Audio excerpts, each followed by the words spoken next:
Hi everyone and welcome to another TAILEATERS discussion. In this discussion we're going to be talking about out-of-body experiences, how to define what a out-of-body experience is, and the difference between lucid dreaming out-of-body experiences and other altered states.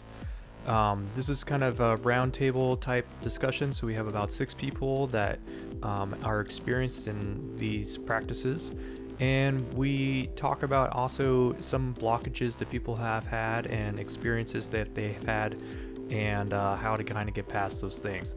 So, if you enjoyed this discussion and would like to possibly take part in your own discussion, you can visit our website at taileaters.com/discussions, and there you click on links that will take you to the TAILEATERS group, as well as how to sign up for a discussion in your future.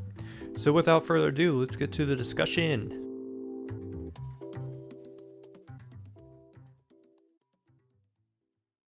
Well, it's glad to have you guys show up, and just wanted to make it open to discussions about lucid dreaming, out of body experiences, manifestations of certain dream elements and stuff like that, and kind of just have a normal discussion.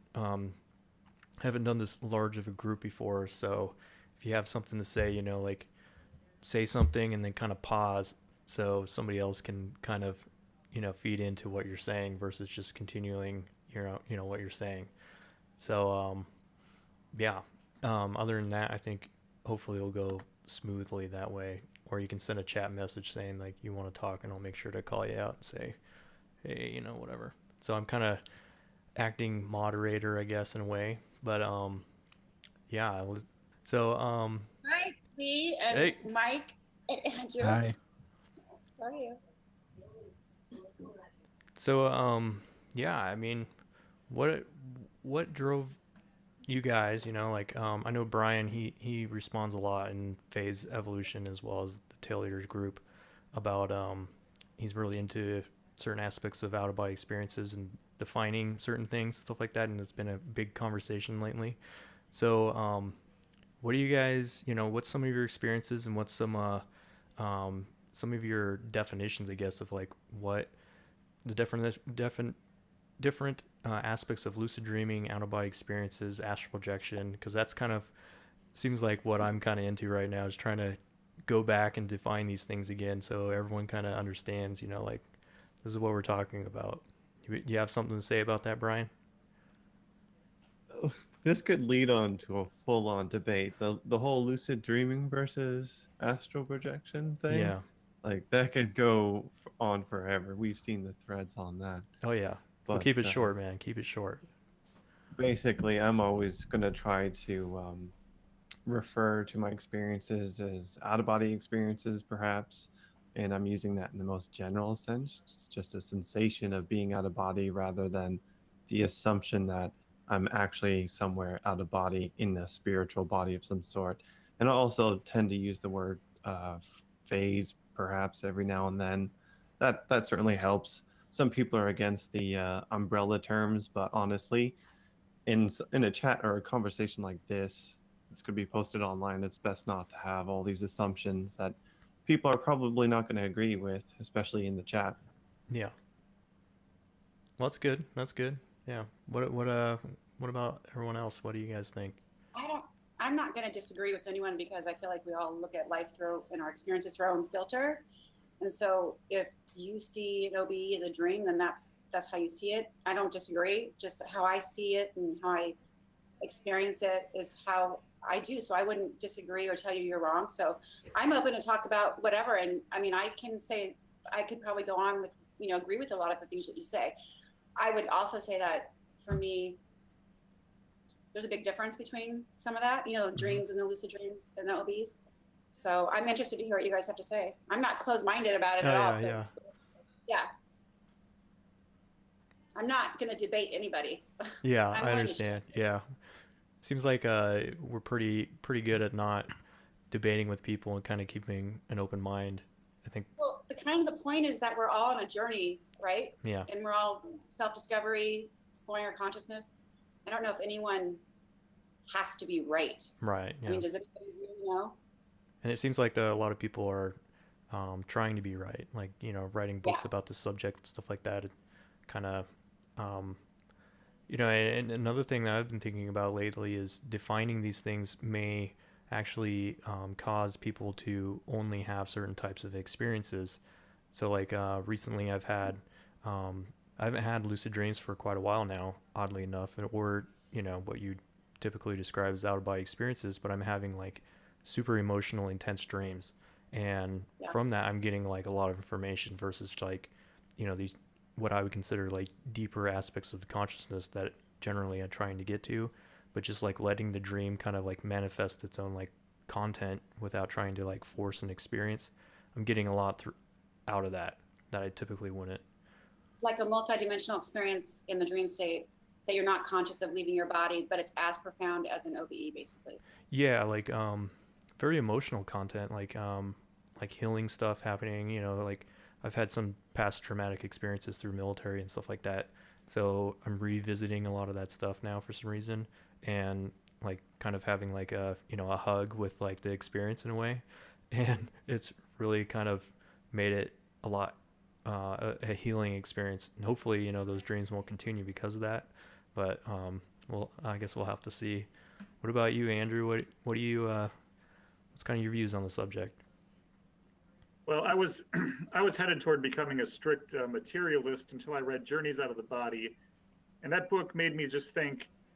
Usually you get about halfway through those kind of books, and it's like, all right, I'm not really buying it. But I got to the end of that, and I just thought that was some fantastic stuff, and it can't possibly be true. But that guy was telling a true story. I am very, very into OBEs because of that. Um, I've read all the books and religiously listened to interviews with all the big names in that. I'm primarily more into kind of the Monroe and Graham Nichols view on it, and I'm more interested in the experience than certain people and groups out there who start to talk about the experience, but then leap into this new spiritual philosophy. Mhm. Um, I'll just say it like Tom Campbell's MBT in particular. I love Tom. I'm not into that whole community where they blow right by the experience and let's create this Mhm. life world changing philosophy out of it. I'm not into that. I heard in an interview with Robert Monroe, he said that lucid dreaming corresponded to Focus 15. So lucid dreaming is awesome and a lot of fun, but I also would like to view it as if I could get good at that, use that to transition into OBEs. Nice. Yeah, that's some good points, man. We often probably focus too much on getting past the experience, not really like absorbing the experience. And we're like, when's the next one, or what does this mean? Versus like just kind of letting the experience happen and like reflect on that. So that's really good points, Andrew. What about you, Mike? I mean, it's interesting. He brings up Tom Campbell. I've been going back to My Big Toe. I think what he was right about the whole, the theory of everything. That's kind of what I'm trying to develop in my own time with my podcast and everything. And I've been looking at simulation theory a lot, and it's not just Tom Campbell. It's most of the theoretical physicists. Like if you're anybody who's anybody, is kind of at least entertain the idea, and even like a Sean Carroll, who is a reductionist scientist, that you know kind of what Andrew was saying, like he was headed down that path. Like you've got some of these guys that can't even fathom something in a metaphysical world beyond our realistic world. But an interesting thing about My Big Toe that I've been kind of delving into is the whole. Do you guys know what Flatland is? It's Hmm. a book written in the 1880s by Edwin Abbott, and it talks about how you wouldn't know if something was in the fourth dimension because we only have three dimensions. So like think about it. It kind of gets you in the mindset of like looking at things in a different way. So one dimension, you'd be looking at lines, and on those lines there'd be points, and you can only see those points. And then two dimensional, obviously, we've all played video games, like early Mario Brothers kind of stuff, 2D stuff, and we live in a three-dimensional world. If you want to be generous, you could probably say time is the fourth dimension, but that still kind of is a weird play. But when you talk about out of body experiences, I mean, I've experienced it all through, psychedelics, meditation, lucid dreaming. I mean, you name it, I've pretty much encountered it. And even a couple close calls and some car accidents, and time just slowing down kind of right before that, and you making a split decision kind of a thing. But if we're talking about out of body experiences, I think that an interesting way to look at it is the dimensional realm of things, where we're in the 3D world. So maybe when we sleep, we go to a different, maybe there's a higher dimension, maybe it's the fourth dimension, whatever. So that's kind of what I've been thinking about, and looking into, is that kind of stuff. But I definitely recommend that book, the Flatlands. Okay, cool, man. I know Chris is kind of on mute there. I don't know if you have anything to say, but let us know. Oh no, I completely agree with like what everyone's talking about. It makes a lot of sense. For me, I follow a more like a shamanistic point of view. So I don't know if anyone's read Carlos Castaneda, but I've been basically the shamans of ancient Mexico, the Aztecs, Incas. They would call their out of body experiences journeys. They would call them dream or dreaming, and then they would use that to get to the other self, which they call the dream body, and from there they would astral project. They would show up in real time. And I've actually talked with people that were like had the experience of where they would just want it really bad. Where this lady, I was in this astral projection group in Salt Lake, and she said that she was wanting to see her grandkids really bad because they lived with their mom, and the mom thought she was a witch, so she wouldn't let the grandchildren see the grandma. So she really wanted to see her grandkids, and then like it was like 11 o'clock at night, and she just astral projected to her grandkids.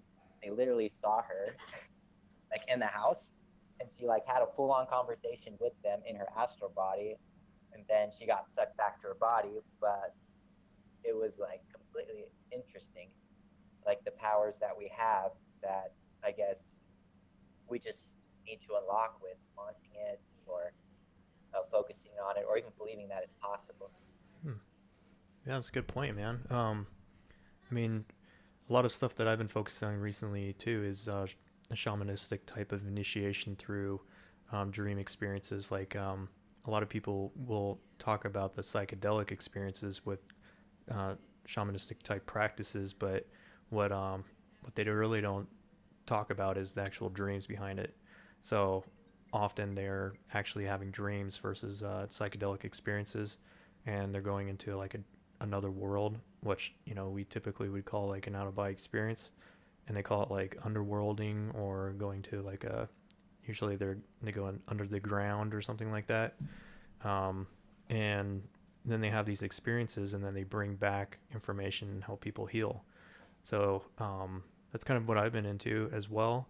And I know other people in this group have talked about like using certain types of keywords and things like that in order to like kind of direct an experience.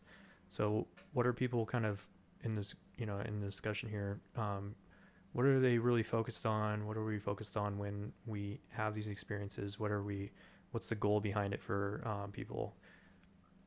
I'm always wondering about that. Like, what's the goal? What drives you to have these experiences? Where are you going? Does anybody have anything to share about that? Well, I'll say one thing right away, and that's if for no other deeper reason than when you go into a lucid dream or some kind of altered state and have an experience, let's say you meet somebody you want to, or something. Like right now, I'm trying to influence my dreams in a certain way. It's a personal thing I can't talk about, but okay. It's just even if you just having an experience in a dream affects you physically in a positive way.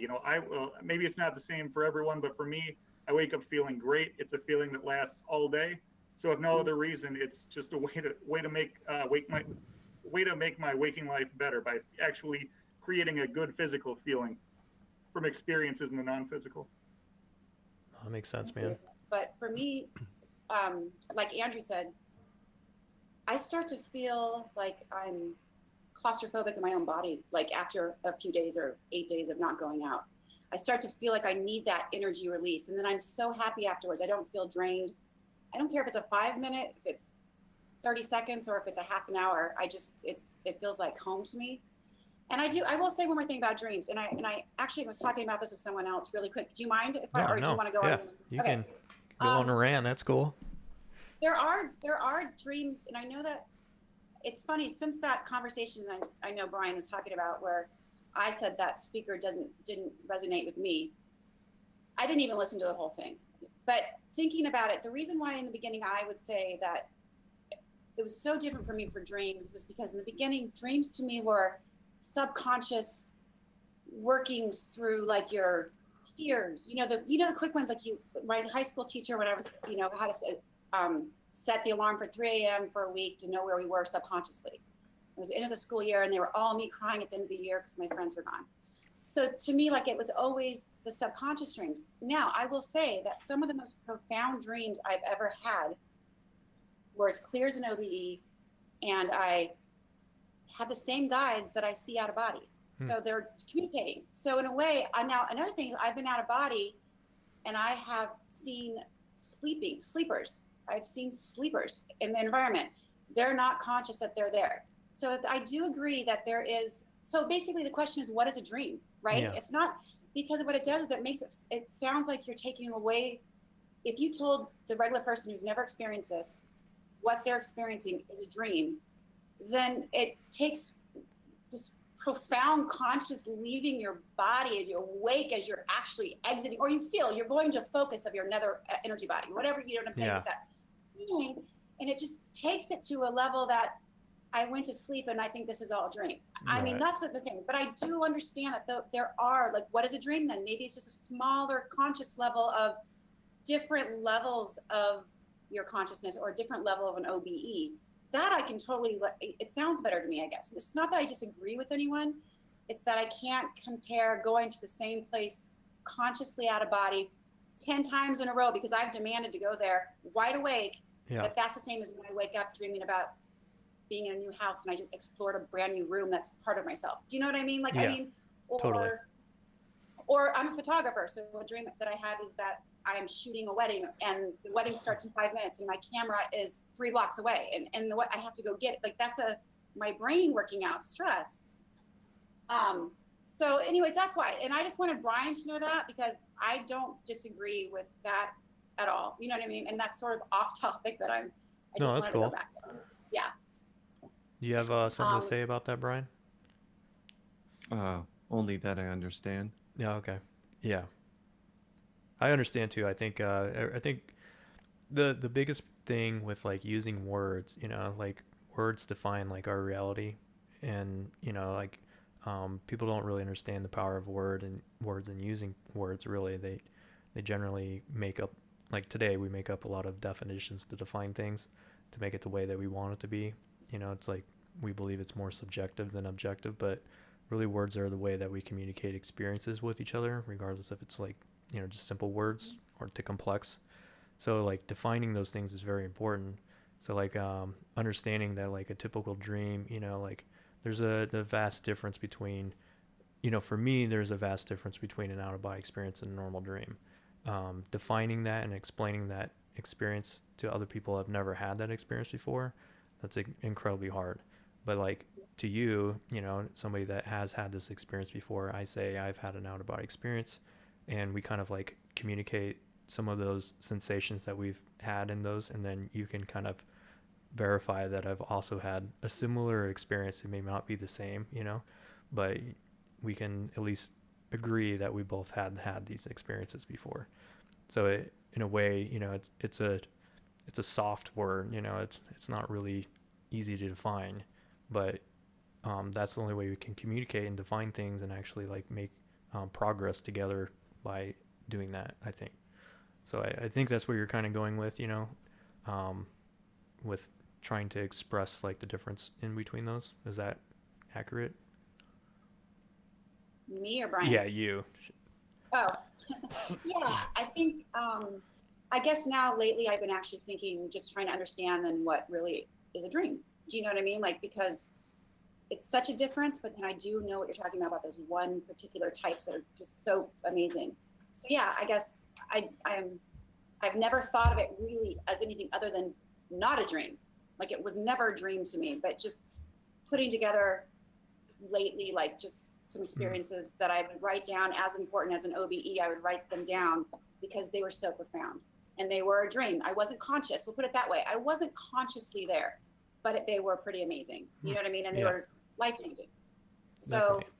and it felt like an OB. You know, when you're out of body and you know that feeling that even though you're awake and aware and you're like, as for me at least, I'm as aware and awake. My mind works the same way it does right here. Yeah. The way I'm animated, I'm like, where am I? What year is this? Like, I want to know everything, and I will find out no matter what. You know what I mean? And so I'm not like that in a dream.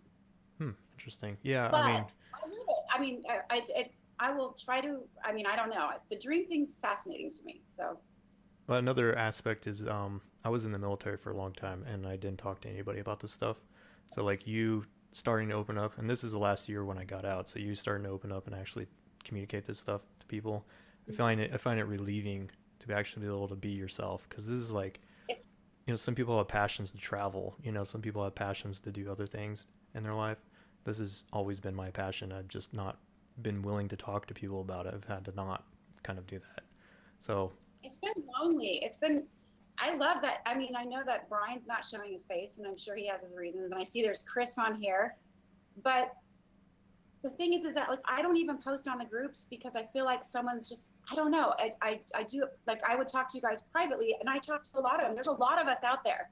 yeah. There's a lot of us from all over the world that I talk to, and it's amazing. And I think that having, I'm just, this is who I am. Yeah. My whole private life, I'm a professional. They don't even know, but it's going to be time that I stop. Yeah. I'm not young anymore. So Yeah, I'm the same way. this is I the second half of my life almost. have a lot of friends that if they saw videos or whatever, they'd be like, what are you doing? They're like, well, I'm sorry. That's just how it is. So get in with it, or take off. So what about you guys? Like, Mike, what do you, or Brian, what are your, kind of, where are you going with this?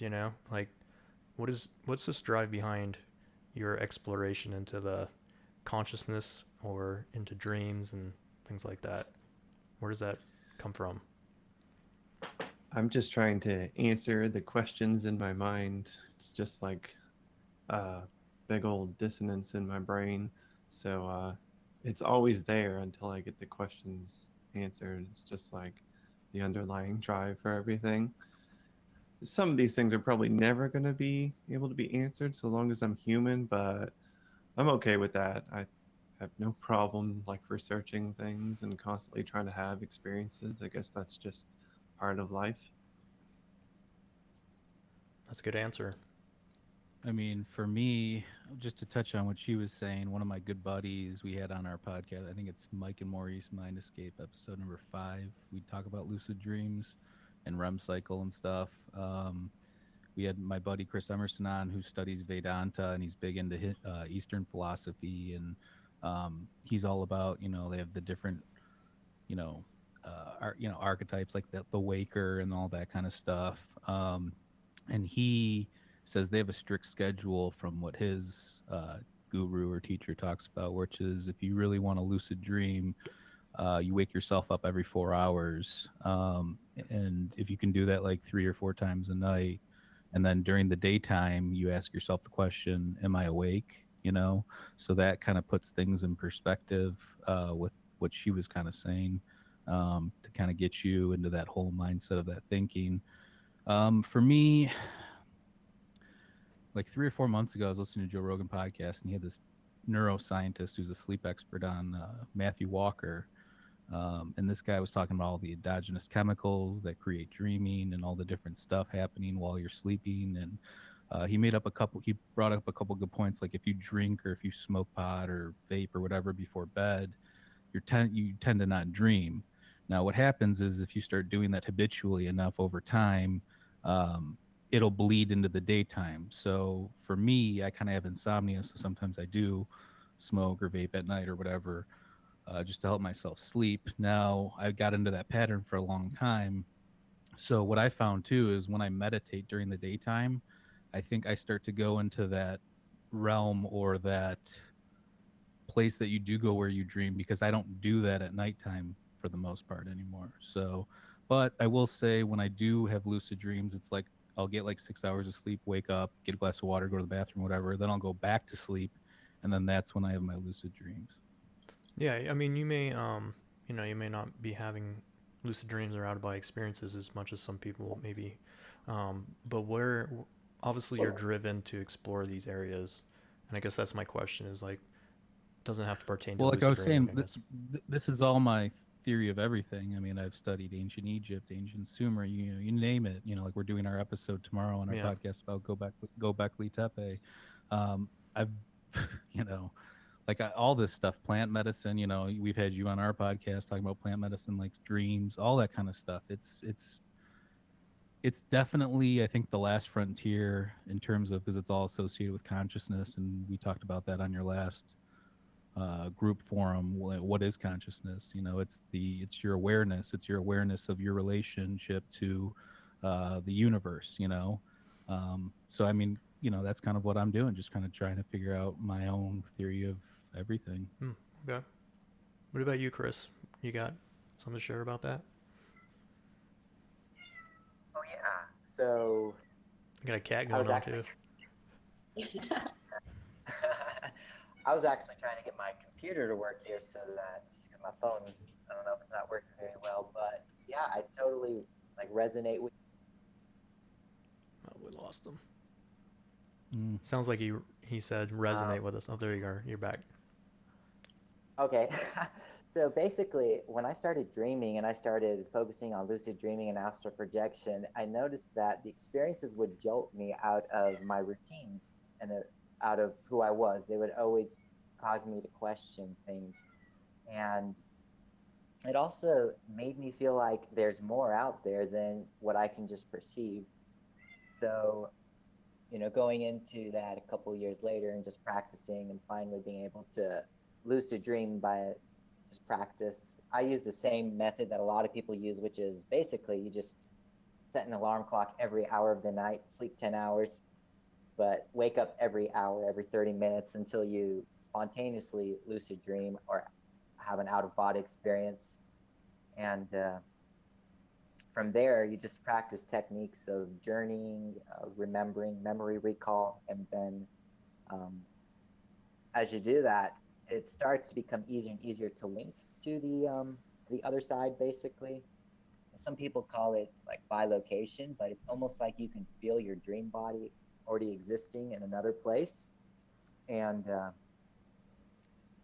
so, uh, so yeah, that's my goal, is to be able to learn different techniques and practices, different like powers, I guess superpowers you could call them, and then bring them back into the waking. Because I mean, if you read some of these books that some of the shamans, you know, modern and ancient shamans wrote about, they were doing some magnificent things like flying, spontaneous healing, telepathy, divining, and things like that. And so there's just so many different gifts that humanity has available to them, that if we can just like bring that knowledge from the other side, you know, we would be basically unstoppable.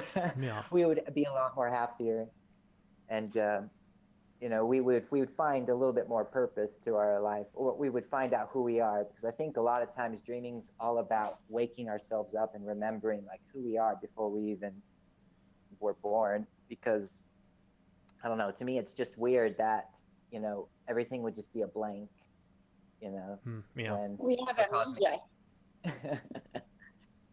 What was Exactly. that, Shelly? We have amnesia. Oh, That's yeah. the thing. Like that's the whole thing, is wanting to know who, like, you know, you want to know it all. That's the reason I keep going, is I just want to know everything. That's a good point. Yeah. Yeah. Go ahead. Sorry. Yeah. I mean, waking up and I mean that's the biggest mystery is like when I wake up from a dream, and I only remember like a portion of it.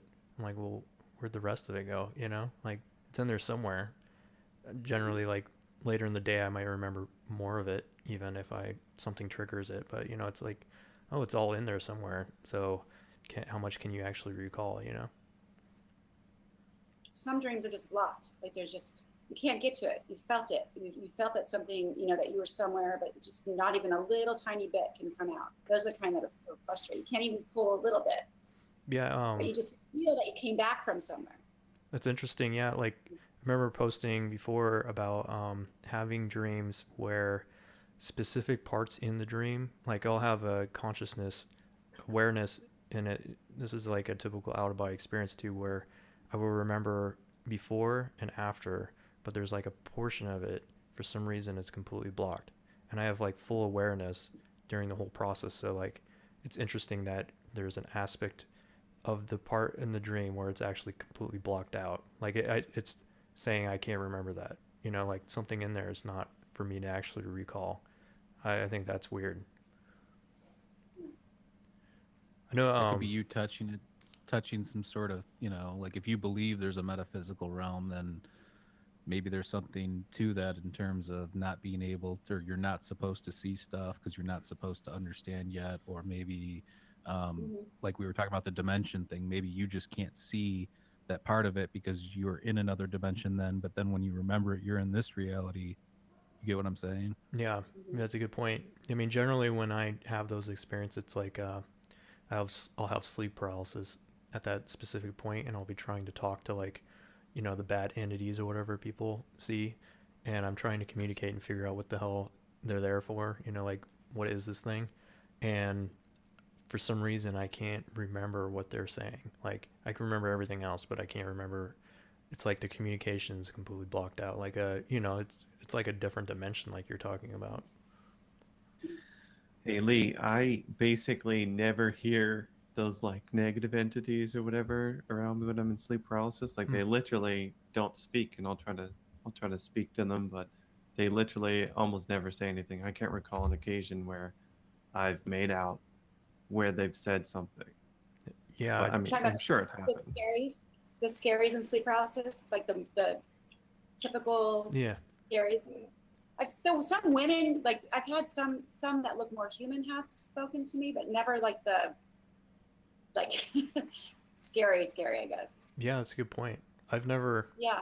I've never heard them say like um, the closest I got to actually communicating with this one was I just put my face pretty much in front of theirs to try to communicate, and it was like it felt like I was being sucked, you know, alive, like my energy draining, you know, experience, and I was like, I just nothing made sense. It was like a grumbling sound almost, and that was the best I got out of it. So it's yeah, it's interesting. I know Brian, you know you specifically had some things that you wanted to talk about. Kind of can't say it as eloquently as you could, so ask your questions. The thing that I wanted to talk about was how to manifest things in dreams more efficiently, basically. I think that was the only one, right? Yeah, I think that's what you're talking about. I mean, like keywords, you know, like people use keywords often. I know Mike on the Phase was talking about in his videos when I kind of first started getting into it. Again, he was talking about using like keywords like higher self, and um, for me that was extremely effective. Um, and yeah, I want to hear other people like. Generally, that's what I've used, or I've used an image before that seemed to that's like a symbol, and that worked pretty well. But you know, what are your guys' experience? I don't understand what he's asking. When you manifest in dreams, as if to go somewhere, or manifest something in your dream, like manifest Manifest objects around you object. or Like environments. if you're in your dream and you're being attacked and you can manifest a gun, like I've done that Okay. in lucid dreams before, you know, not to kill some, but what you are, you know, you're in trouble. Yeah. So I've pulled out white balls of light. They didn't really do much. I did throw one at someone, and then they went flying. And then once I used it to lift me up to go at a higher vibrational dimension. But I don't usually like ask for things to come to me. I usually just ask to go places. Yeah, So I'm probably not a good person to. for me, it's just imagining that it's there and then it's there. You know what I'm saying? Like you're just using your imagination within the dream is what it feels like to me. All right. Well, I got some tips, like random tips on manifesting things in dreams. sure. Yeah, Basically, when you want to manifest something, I do recommend making it quite specific. So instead of something like a motorbike, you'd want to specify at least the kind of motorbike, like the style, preferably an actual model that you've seen before, so that your subconscious doesn't generate something undesirable. Like you want a motorbike, and then you've got your subconscious kicks in and it thinks like, oh, I can't afford a motorbike, and it manifests a bicycle with a motor on it, which are not the most robust things you want to ride around. Might not even start up in your dream. So I do recommend being specific just to overcome that particular disposition that can occur with the subconscious that will mess up the manifestation. And also, I find things that facilitate the transition of the object into the dream are important, like perhaps a flash of light, perhaps a doorway, like using a doorway to enter a new environment, using like you can put your hand in front of your face and then move it away. I find that it's always important for there to be a transition instead of just trying to have things blink into existence, which is quite, I find it's counterintuitive, at least for my mind, and I have a hard time doing things that way. No, that definitely makes sense, man. Those are good points. Yeah, I've never successfully just imagined something and it appears. Usually, if I'm trying to call something out, I have to use like a doorway to open it up, and then something will appear through there, or like a computer screen, like selecting kind of like the item, and that seems to be more effective than just. I've never had it been effective in just imagining something and having it appear out of nowhere. And you, All what? three of you are saying calling out. Is that what you're? I mean, because like I said, I'm a creative person in real life. I'm a musician. I do the podcast. I do a lot of different stuff. I just do the same thing that I do in this reality and that reality, which is just pop it into place, kind of. If I'm playing a song, I improv. I can do the same thing. I do the same thing within that realm too. Interesting. You can blink things into existence. You just think it into existence. I'm in trouble. Oh, there's a gun in my hand. Wow. Yeah, but if it's like right in front of your peripheral vision where it's going to spawn in, does it actually just blink in? Yeah, like it just manifests there, because dreams to me are kind of hazy anyways. It's not like it's even the realistic ones are still not as like a reductionist reality as the one that we're currently speaking on right now. So I think the fact that there is that haziness, at least from my perspective in my dreams, that things can come in and out without there being some sort of delay, or like you guys are saying, calling out, which makes sense, but I'm just telling you what happens in mine. Are we talking dream or No, I'm just lucid want to make actually, Yeah. I Going back consider to I there. consider it a lucid dream if you can control stuff in it, meaning that like well, like a you're lucid aware. dream. I just want making sure that I'm getting. I just want to make sure that I'm contributing to the right. Yeah, like that's if the I'm saying awareness. dream, Yeah, the awareness within a dream is Okay. kind of what I'm talking about. I'm just not 'cause good. I mean, I don't lucid dream that often. I don't. And usually it's because I wake up, I do reality checks, and then I wake up, and then I go, oh my god, I'm dreaming, and then I try to leave there to go to an out of body. But It's all I right. don't think I've ever tried to manifest that often with a dream. I mean, lucid dreams or dreams. Usually it's out of body. I try to bring stuff in. But I'm gonna try now. Next time I do it, I'm gonna think of something to bring in. Like Brian, what's your favorite thing to bring in? Favorite thing to bring in? Uh-huh. Probably a motorbike. If it's we're talking about physical items, like a rice. What is it called? A crotch rocket. Yeah. It's nice to get around on those. I mean, I'll be the honest person here, I guess. When I first started lucid dreaming, and even recently, generally, I manifest women for myself. So, nobody wants to talk about that, but I've been reading this book, and the guy's super honest about his stuff in there, and I admire that greatly. And I'm like, wow, like somebody's actually bringing this stuff up. But yeah, I mean, generally that's where I'd go to, and it would be like a doorway, and I'd be like, oh, manifest a woman, and then it wouldn't be attractive enough, and then manifest a different one. So, and then you just keep doing that until one works, I guess. But So you have 72 virgins. yeah, pretty much. But it sounds like what Brian was saying. It sounds like a genie in a way, like the genie. If you don't ask specifically what you're looking for, then it gives you, the best answer that it's kind of messing with you in a way too. It's like, oh, you wanted a bicycle, and you're like, no, I wanted a motorbike, or, you know, it's kind of messing with you, I think. And that's a good conversation as well. Is like, and I've always thought about this is like in a lucid dream, like, there's people that practice dream yoga, and dream yoga is like their objective is to get past the actual dream landscape, so you're actually not experiencing a dream anymore. So what they call is a white dream, where it's this computer consciousness dream, and um, and I've always thought that was interesting because in a lucid dream, you think you're aware. You're like, I'm aware. I know I'm dreaming. I can control things. That's great and all. Well, generally for myself, I can only control some things. There's a limit to what I can control. Sometimes a dream character shows up and it's like, no, you're not this isn't your dream. This is mine actually. And you're like, well, what? And things get weird there. And then also another thing is like this dream experience is actually being created somewhere too. So everything that you're interacting with is already kind of like, if you want to say it's in your brain, if we want to go there, then everything is already processed in your brain. It's manifested before you even are in it, experiencing it. Those decisions and choices, subconsciously could be already chosen before you actually consciously chose them. So it's interesting to think about like what, level of awareness you're aware in a lucid dream. For me with dreams, when I wake up in a dream because I look around and I just realize I'm dreaming, I'll yell, "This is a dream," and everything will freeze.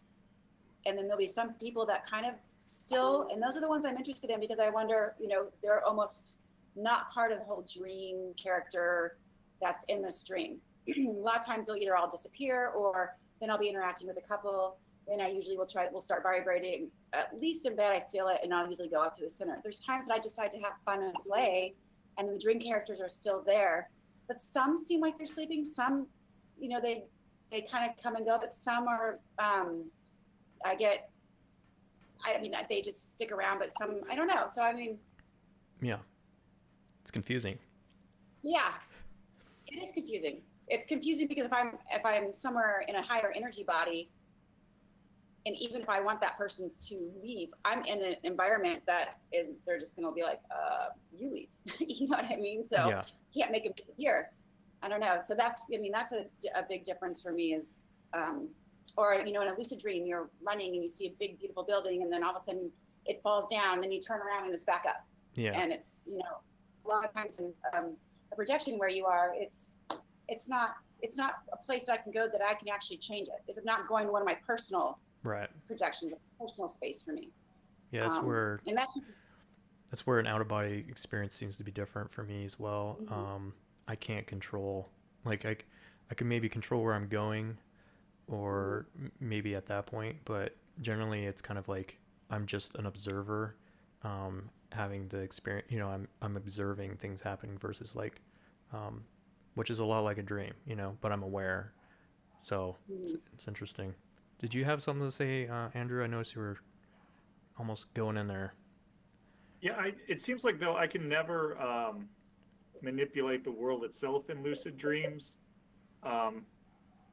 Makes me wonder if maybe some of these are not so much I'm in my own mind. It's almost like an OBE, but I'm dropped onto somebody else's stage. But like the last one I had a couple weeks ago, sometimes these situations I'm in though are so mundane. It's like I can't think of anything to do, like summon an object. Like the last one I had, I was in this large, strange retail store in Canada, and I realized it was a dream when I got to the checkout, and it was just these big wooden tables with no registers. And I realized, all right, I'm dreaming, and I was much calmer than I'd ever been. And I thought, okay, I have to keep this going, and not get excited. And I walked over to this other area, and I picked up a deck of cards, and I was thumbing through them. And I thought, okay, I'm gonna look at these cards to say centered. They weren't exactly like real cards, and then I kind of walked back and I was staying calm, and there were some other people there at the register, and I started talking to them, and at some point I woke up and it wasn't like, like I didn't even know what to do. But in the past, like I've been able to fly with some success in dreams, but other times it's like I can't manifest or influence it in any way. And I remember one one kind of funny time, I was trying to use it as a bridge to an OBE, and I kept yelling, higher self now, higher self now. And I woke up with my mouth closed, but my tongue was vigorously moving around, mouthing the words, Interesting. higher self now. Chris, did you have anything to say about that? Don't want to leave you out. Oh no, those are really interesting experiences. My goal is I'm trying to, keep the dream going longer, the OB experience. But actually, I found a technique that is getting me into OB. So what I do is I have this technique where I will fall asleep very well. I'll fall into sleep, and I'll get this stream of information that'll just pop out of nowhere, and I'll just write it down, and then wake up, go back to sleep, and I'm not really sleeping. I just basically took a nap. And so I take these naps throughout the day, and when I'm going to sleep or I'm about to fall asleep or when I'm waking up, I get these stream of consciousness, which includes suggestions, ideas, and things like that. And so they happen to be very helpful in so many ways. But one of them was, there's this technique I'm using to astral project, and I wrote a little bit about it on the Facebook wall page or something like that. It was basically it was like the passing out method, where you just basically they call it the Space Monkey Challenge, and people were doing it, and some people were actually I think someone actually died doing it, but I've tried it. But I've tried it with other people, and I've perfected a technique where it's safe for me to use. But I was told if I do that for 2 weeks straight, then I'll be able to journey, which so far I've only been able to channel other beings by using the techniques. And I've been able to be in a space that is like the dream space. So I'll hear music, like all sorts of music. I'll feel vibrations. It's just I'll get streams of information and I'll basically lose memory of this place, this reality. It's super quick. I just phase into a different reality, and I'm like, okay, I'm in a black place, and not a black place, but I don't really get pictures yet. But Right. I'll get feelings. There's a person here, it's male, and I'm talking to him, and so I did that, and so it's a really cool technique. I encourage anyone to look it up. It's called Space Monkey Challenge, but basically, it's a way to induce an astral projection. I was told just from my from a stream of thoughts that flow, they said if you do this for 2 weeks straight, you'll be able to journey with it, which is my goal. So anyway, I did it once with some friends who were teaching me, and it was actually, I kid you not, it was there was, when I was going through so I was with some friends, and one of them happened to be this sorcerer that used to be with this coven, and he's like, oh, I'm going to show you a technique that will that other people have used to be able to predict the future, see the future, and to journey out of body. And I was like, oh, cool. And so that's when he showed me the Space Monkey technique. And so I did it, and I ended up talking to a spirit guide in a lost language. And everyone's like, holy crap.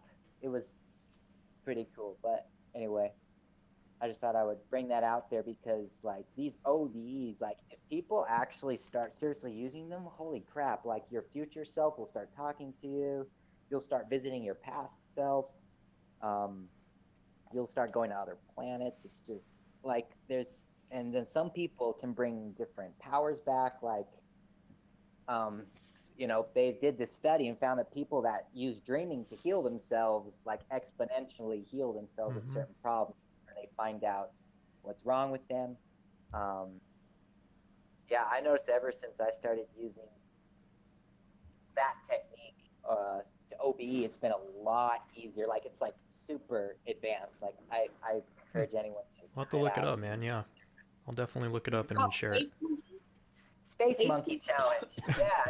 There's a lot of negativity on it, because kids were using it and hitting their heads on tables and passing out and dying and stuff. So I remember that. Yeah. So okay, I'll reread what you wrote. Yeah, I'm gonna look into it more.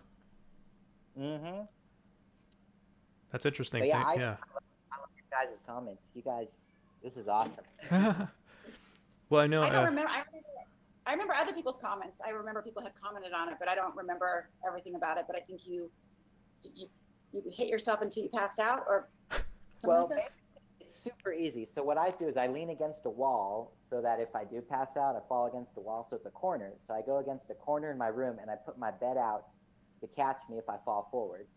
So my bed's here, the corner's here. So I'm basically pretty safe. And so then what I do is you just kind of kneel without your knees touching the ground, put your palms on the ground. And so I find that in a way that kneeling is kind of you asking the universe to like make it so it happens easier, because like I've tried a lot of different methods and that seems to work the quickest. So you just kind of kneel without putting your knees down, put your palms on the ground, and then you breathe in and out very deeply and slowly for about 20 times. Hmm. And then you just suddenly, and then what you do is what was it? Sounds like Kundalini. Yeah, or Wilm Hof. So then you exhale, and let me think, what is it? Is you exhale? I mean, the breathing in itself is probably helps a lot too. Just breathing. You'll get these wild like tactile feelings throughout your body. Like you'll feel energy currents, you'll feel heat. Like it's just trippy crazy, like the way that your body reacts to this type of breathing technique. But you what you do is you exhale really quick, and then you thrust and you rise up, you push yourself against the wall and push your chest in, like your dominant in part, and then you just wait. And then before you know it, you do that a couple times, figure out the technique that works best for you. But yeah, apparently people are using that to like predict the future and stuff like that in these different like occult groups and stuff like that, which I think is, hey, if someone's figured out a way to use this, I mean, I'm gonna figure it out. Like it's my goal to figure it out as well. Have you heard of holotropic breathing practices or anything like that? Or like it sounds very similar to that. Generally, like they're not passing out, but they're this guy. He was I can never say his name right, but he's a psychiatrist, and he was helping people through LSD. He was helping people have pretty much like through PTSD and stuff like that, their experiences. And this is when it was legal, and then it became illegal, and so he was like, this was a really useful way of helping people, but now I can't use my medication anymore to help these people. And he's professional and everything, so he didn't create it, he just invented, I guess, holotropic breathing, which is like Indian based practices. And what you're talking about is is the same, relatively the same thing. You're just not passing out generally, but it's intense breathing practices that make you pretty much hallucinate through, or dreaming is hallucinating as well. So you're pretty much altering your consciousness that way. So it's interesting, man. Yeah, Kundalini is like activating your your serpent is what it's basically your spine, and if you do this certain technique, kind of what he was just saying, the holotropic breathing with this form of yoga, you can actually activate your pineal gland. Now, I mean, if you've seen that movie Wild Wild Country about Yeah, they're doing that cult, too. Yep. they were doing that in that movie on Netflix. Yeah, after like we're getting on side tangent, but I was watching them do the inside video of these people. It looked terrifying. People were screaming and everything like that. Yeah, and I was like, they were raping each other and shit. It was pretty intense. They were having sexual interactions, but it was you look into Osho's eyes too. He looks like the devil. Yeah, I don't understand stoned. why anybody thought he was religious or a spiritual leader, but the if you watch the videos of the holotropic breathing practices, you watch people doing that, it is exactly the same thing. Just they're not having sexual intercourse, which is something that the Rishi or Nishi people were into, but it's identical. There's no difference. So the real religious experience was through that. So it's interesting that Chris is using that for not in that way, but he's sounds like a lot of people have turned it into a different name, but it's kind of the same practice, and it's pretty cool. So we'll have to look into it, Chris, and I'll make sure to share that, dude. I mean, you're depriving yourself of oxygen and then exerting yourself. So I mean, I think that a lot of it has. I'm not saying that nothing's happening in terms of the metaphysical. I'm just saying that that's what you're doing to your body to cause that. There's other things being produced too. Yeah. the funny thing is though, like you can, is that, that's what I thought at first too, is that, a lot of it has to do with, having less air supply. And so then you pass out. But from what I find is actually your spirit, it's a prime position for you to have vertigo, to where your spirit just kind of pops into a different dimension. Because because I was trying to perfect the technique and it wasn't working, and I was like, why isn't it working?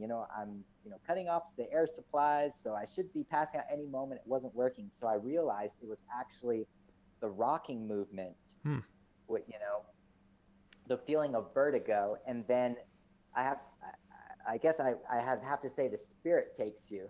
It's like you're just in this position where your higher self just comes in and goes plop.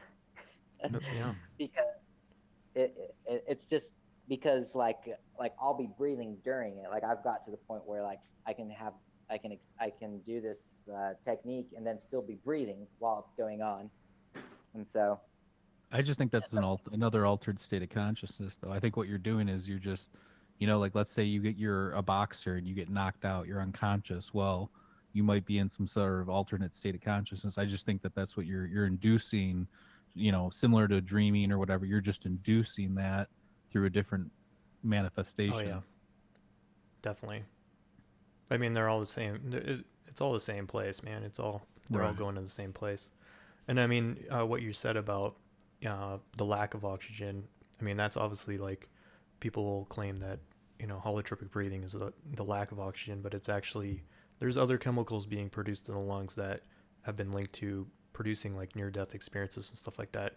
And it's not just DMT, but there's other stuff in there too that that will cause people to hallucinate too, or altered states of consciousness. When I use hallucinate, I mean I don't specifically mean like spiritual experiences as well. So just so you know, I'm not trying to drag on you guys.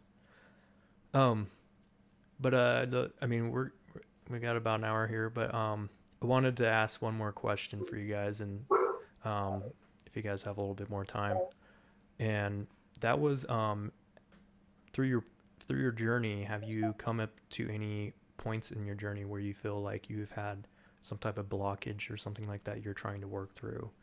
I generally have had that, especially recently. I've had some pretty traumatic experiences in out of body states where I feel like I'm getting back to it finally. I took a couple months breaks because I was like, I'm not ready for that. So I mean, have you guys had any like I mean, I know Chris is like super into shamanism, it sounds like, and I'm as well. I've been going on this journey for shamanism for like 10 years now, so I've kind of gone deep into that area.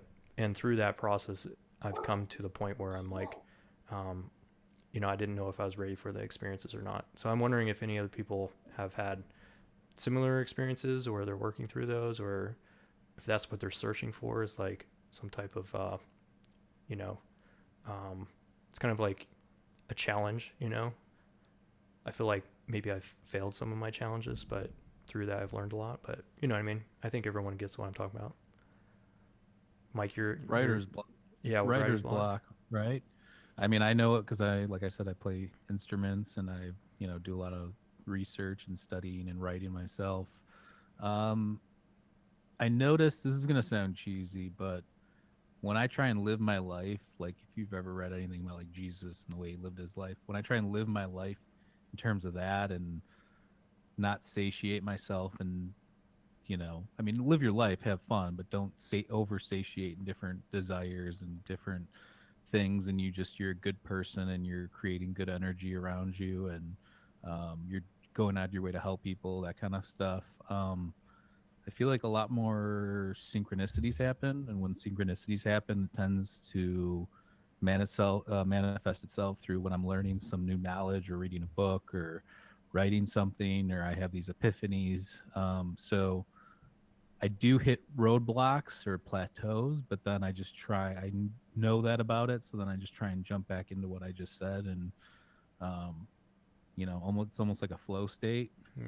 So I kind of always try and cultivate that. Sometimes you can't. Life happens, and you get busy or this or that or the other. But that's what I do when I get into that rut. I just kind of try and jump back into that flow state with that, that little concoction I just talked about. Yeah. Okay. You should share your story, Shelly. Is it Shelly or Sherry? Shelly? You should share your story because I think your dog was saying something like for me, things happen. Like I see it as an omen. So if your dog started barking right when the question was asked, it probably means like you have a special story to share. It's very Apple's shamanistic. Amazon came to the door. I didn't really hear the whole question because you said.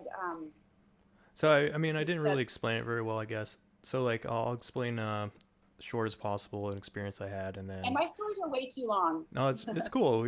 We got time. We can. I'm glad to listen. If anybody else has to go, it's cool. So a quick version is, this is just one instance where I felt like I failed the test, and that's what I kind of mean. It's like a blockage, kind of, not necessarily like negative or anything. So like, I was in the point where I was using the term higher self in order to kind of explore that area. You know, I was like, why not? I'm kind of running out of things to do in this out of body experience state, so I need to, you know, why not? Anyways, so I yell higher self, and I get pulled to the moon, and on the moon, there's like a giant mirror in front of me, and so I look in the mirror and I see myself, but I didn't realize that, you know. I'm sorry. It's okay. I didn't realize Tell that. me how to mute it. Is there a way to mute? Yeah, I can. You hit the mic button up on the right. It's right up. Oh, I mute mic on accident. I got you. Just give me a thumbs up when you want. I'm done. Anyways, Can I just say something really yeah, quick though? yeah. I just all this dreaming stuff and alternate consciousness and different realms. I was having a conversation with my godfather. We were camping. We have this huge group where we go camping every year at the same time, and we were just hanging out, having a good time. We talk about all this kind of stuff too. And talking to him, every time I talk to him, he kind of says the same thing, and it really resonated with me this time. Is that we're here for a reason now. So instead of worrying about all these other realities, and it's not that you shouldn't think about it, but that you should be grounded in the fact that you're supposed to be doing something here. You're supposed to be learning something here. So when you start going off into all these different spaces, which are cool, I use meditation all the time to center myself. But we are here for a reason. So it's almost like we're supposed to be incorporating all these lessons from dreams and all this stuff into our everyday life. So that's what I like to take away from it is just, you know, we're here now. Let's be in the present moment. Let's, you know, use that to our advantage, you know. Yeah, that's a good point, man. Yeah, a lot of people are using these states to kind of escape reality, I think. That's not generally what I'm talking about, I guess. But what I'm talking about is a more like a hero's journey. A lot of people talk about that, where they have and you can you can apply that to real life too. Like people have journeys going to like traveling, things like that, or, you know, you could have a journey inside your own consciousness through your experiences in waking life as well, through the challenges of normal day and relationships, whatever. But for some reason, I don't know why, but dreams work for me. The experience, like my friend, he enjoys traveling the world. That's his hero's journey. He's challenged by it, and that's his calling. I can talk to him, and I know 100% that his calling is to travel. He loves it, and that's just what he does. But he's not into dreams at all. Like, he's just not. So since I was a little kid, before I even had any concept of what this thing was, dreams appealed to me, and I naturally had dreams that were very, you know, big dreams, they call them. So but in this instance, so I look at the mirror and I see myself, and I don't really identify that that's important. And I look to the side, and there's like a contraption of some kind, and I thought, well, maybe there's some knowledge in here or something like that. And when I woke up, and I realized that actually the higher self was my reflection, you know, like it was, and I thought it was a challenge to say, do you not realize that your higher self is you? You know, it's your reflection.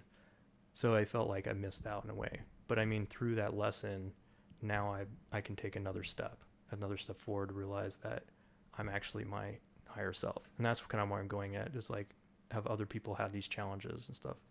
And it's not to say that like, there are people who are using these states for escapism from reality. I Yeah, definitely have heard I just that. meant like, yeah, I just meant like keep one foot grounded yeah. while you dabble in the other stuff. Because there are people, I mean, I see it on the internet all the time. I've had people reach out trying to be a guest on our podcast. There's some real space cadets out there that have completely let go of this, reality, which that's what what makes them happy. That, that's awesome. But I There just used to think be that, shamans too, yeah, There used to be yeah. shamans that were absolute space cadets, but for some reason tribes needed them.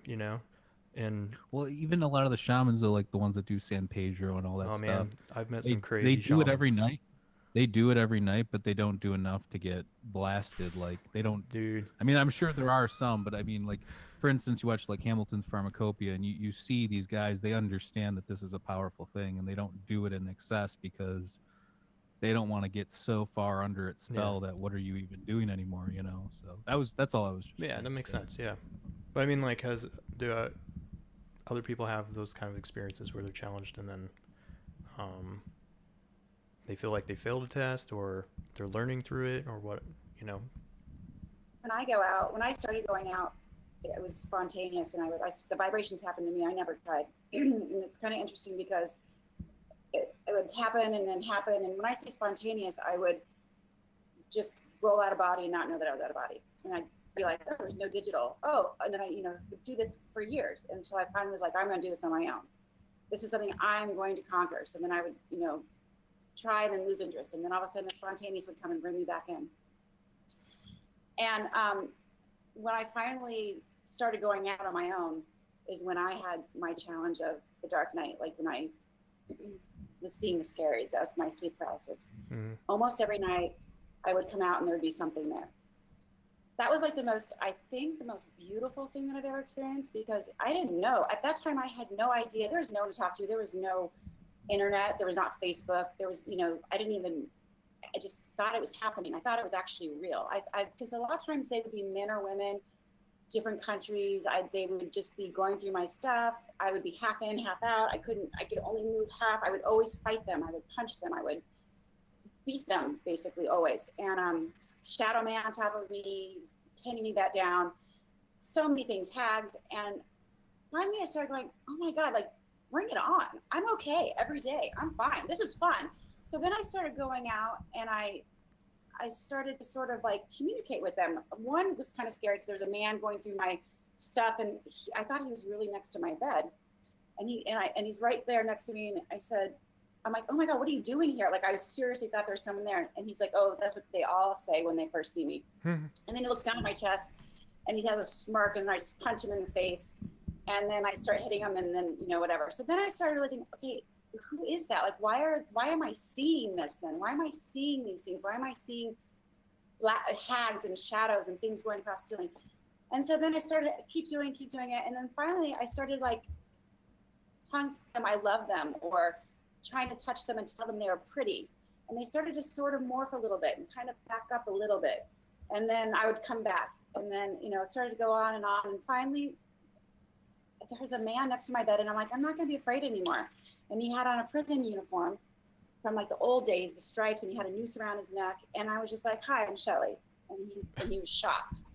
And he shook my hand, and I'm like, what are you doing here? And he literally got just like right here in my face. And he's like, funny you should ask. And I was like, Whoa. back. But that was the last time that happened. And I'm telling you, this was 3 or 4 months. This was not like, and this was traumatizing. But the next time I went out and I had that paralysis and I can see out, and so I guess I'm seeing in the astral. I'm seeing out of body, even though I'm stuck in my body. And I just start oming, and then I start to hear voices oming with me, and I went straight up. And from that time on, I could go out consciously. Pretty much, either I do or I don't. That's how it works.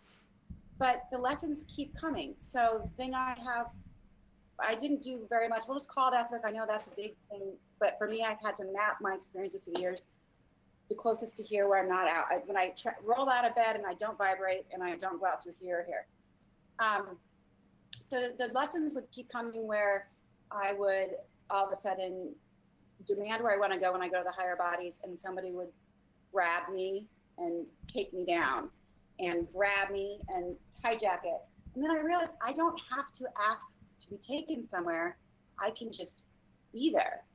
But it's still, so that to me was a lesson. Like once I was going to the same place I'd been to 5 times in a row, and I'm on my way up, something grabs me by my, feels like my ankle, pulls me straight down, drops me at the bottom where there's like a big hole, and a dragon comes after me. Like that was terrifying, but I just came back to body. But still, the whole point wasn't because someone did that. It was the point or it or thing. It was just another lesson. That's Yeah. it. It was just a lesson. And so a lot of the times they're lessons. And if I'll tell you guys one thing, if I go out of body and because I don't run into anything negative normally, I'll just say, unless I'm in that resonance. If I should not be projecting that night is because that's what I'm attracting pretty much.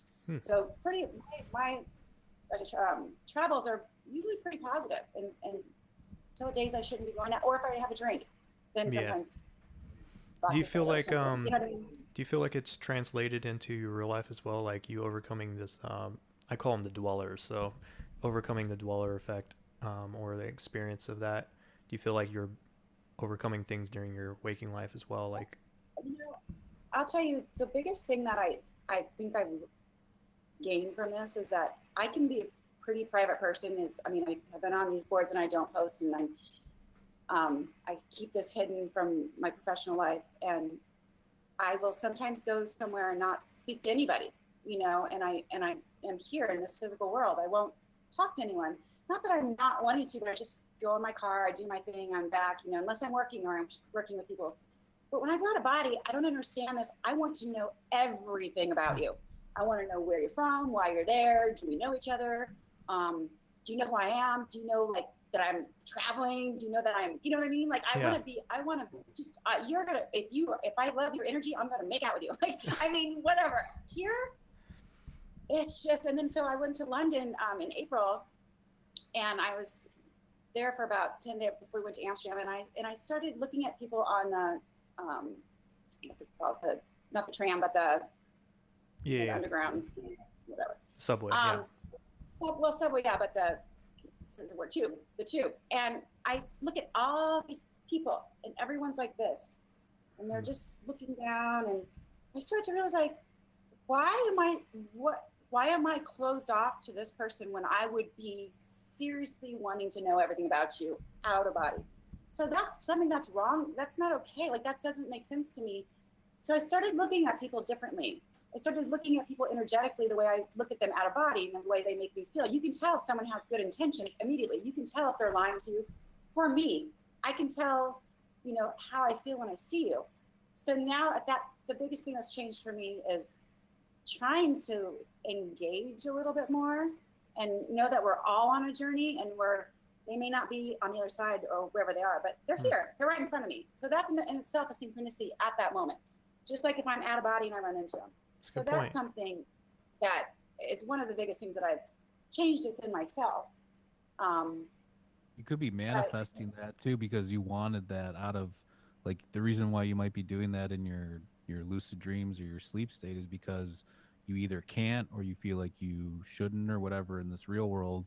So therefore you're actually, living out that fantasy within your dream. I want information there. See, when I'm there, I don't know if this even, I'm sure you guys are the same way. When you're out of body, are you like you are right now? Brian, are you like this? Chris, I don't know. Like you guys are, I am my not, brain, no. My brain works I'm like super it does excited, right now. and I'm a nicer person outside. I'm super interested in things too. I'm an explorer out there.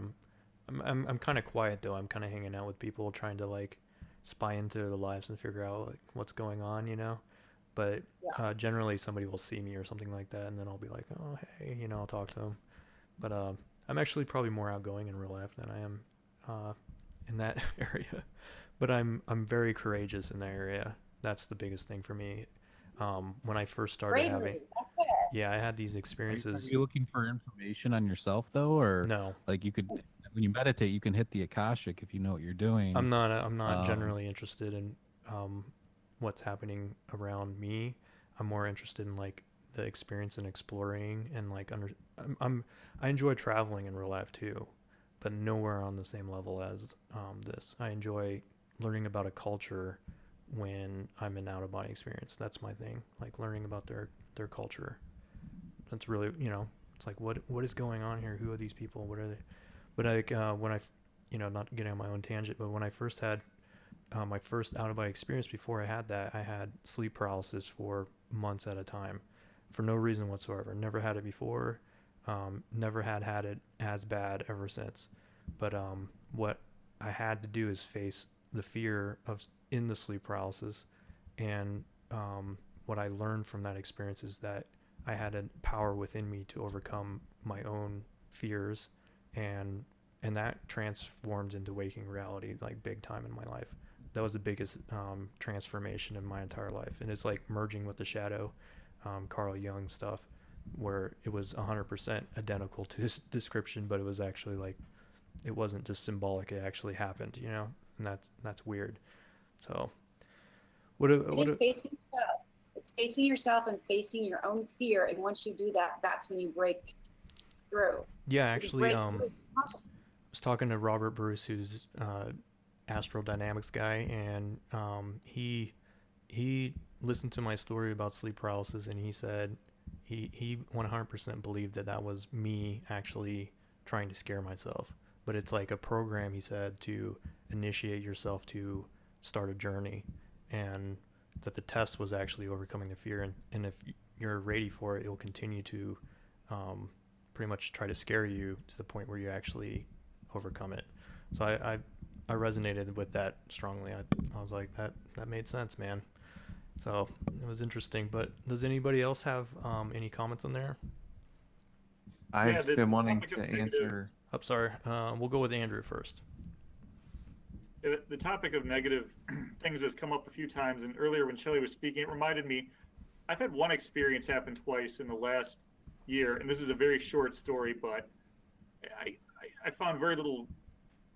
I've never been able to talk about this with anyone before. Does anybody have any feedback on this? Now, I can't say this wasn't just a dream because it happened in the midst of my sleep, but it wasn't like a dream or even a lucid dream. It was just like suddenly being conscious. And I had this perception of a face that I would describe as like a 19th century Harlequin mask. And the first time this happened, I also got kind of a perception of like organ music. Also, this very uncomfortable, warm feeling. And I was very conscious, but all I was thinking was, I'm in their world now. And it was very scary, not terrifying, but intense, like, I got to get out of here. And I either woke up or snapped back to my body right away.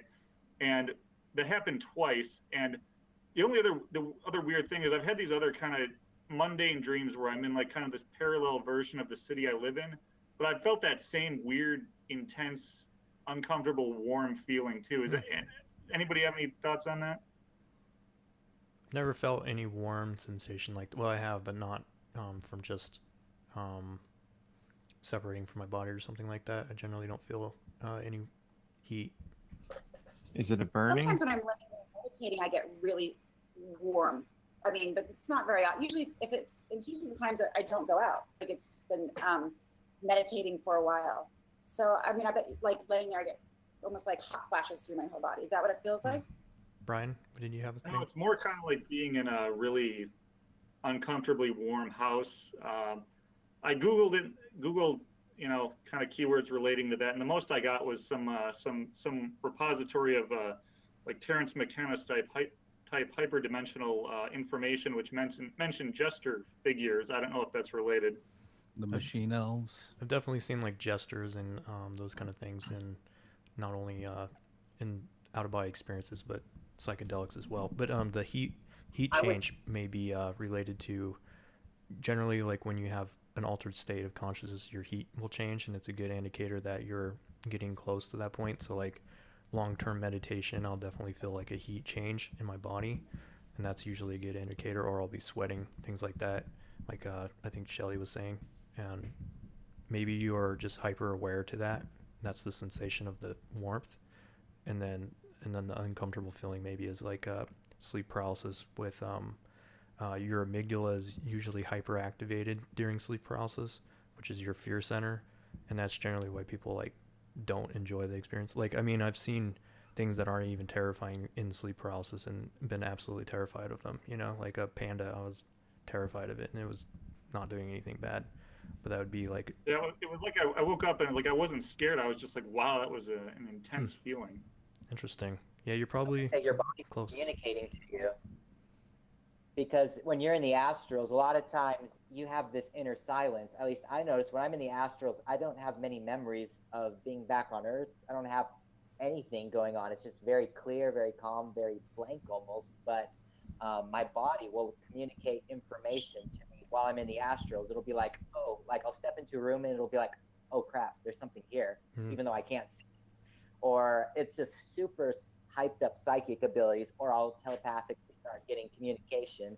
But I would say that that would probably be the way that your body like speaks to you or communicates to you. Like sometimes I'll have an urgency to go somewhere. Like I'll be in a room and I'll think, oh crap, they're coming. So then, like even though I didn't see anything, I just feel it, and I'm like, okay, I gotta find an exit. So I immediately find an exit. They come in, but I'm already out. So like a lot of times in the astrals, because we don't have the mental mind program running through us, we're very clear. And a lot of times the information comes when we need it. Like I'll meet guides and I'll be like, oh, you're Charlie, or you're Charlie. And it just pops out of nowhere. So, yeah, I would say definitely like pay attention to like how your body feels. Cause it's like, they say that a lot of times that's how like the information comes in the astrals. Did you have something to say, Brian? Yeah, the only thing I can relate to what Andrew said, it might be roughly related, but there's this one experience where I was observing the death of our son. That was pretty hot. And there's this other experience, a lot of other experiences where I try to push myself into higher frequencies and I don't open right away. And that causes like this weird pressure. It's like sunlight all around you, except it tries to permeate you. And if you don't let it permeate you, it's like this burning sensation. It's like sound and all these other senses combined. It's like this light force. Can you say that And again, Brian? With the you were talking about the sun. this our sun? You were talking about the heat and not letting it, or if you didn't let it permeate you, because I had something very similar happen to me, and I was. Oh, it's just like if I'm trying to get into the supposed higher realms and I just kind of push my way in there and I don't open up immediately and let it permeate through me, it's kind of like it stops at a surface around me, like at a shell, and it's like this pressure coming from all sides. And if it's basically if this light is not accepted, it's unpleasant and burning. Hmm, definitely can I mean, relate to that. when I meditate, I listen to 528 hertz, and when I'm deep in it, like 45 minutes, I mean, I'm starting to see like orbs and like almost like spotlights hit me, and it is warmer. But what this guy just said, I instantly focus on that and let it into me, the energy, and then I don't feel what you're saying, and I just end up going into, space pretty much and flying kind of wherever you want to go. Chris, I'm not sure if you got if you had something to say. I think you already said something. Yeah. Okay. Yeah, basically, those are really cool experiences. I just know that the dream body's ultra sensitive to your environment. Like I'll walk into a place and I'll feel with my body like nostalgia, like, oh, I've been here before. It's just very welcoming environment. Like there's something that I'm trying to remember, or have history here, or or you'll be in an environment where you'll just get very tired and very like feels very heavy. Like, maybe I'm doing something wrong. Maybe there are different. It's just very interesting the way how sensitive your like psychic abilities and your astral body or your dream body can convey information to you in the experience. Good points, man. Well, I know it's getting later for everyone, but I appreciate everyone showing up and sharing their diverse opinions about this interesting topic. I think it's great that people have different opinions and that we can share them in like an actual nice discourse way. So thanks for everyone. Really, if they have an opinion on something, I would ask that people really speak their mind and get it out there so that we can discuss it, because that's where we learn the best, I think. So thank you for everyone showing up, and hopefully this was entertaining to you and you learned something, and hopefully we can do it again in the near future.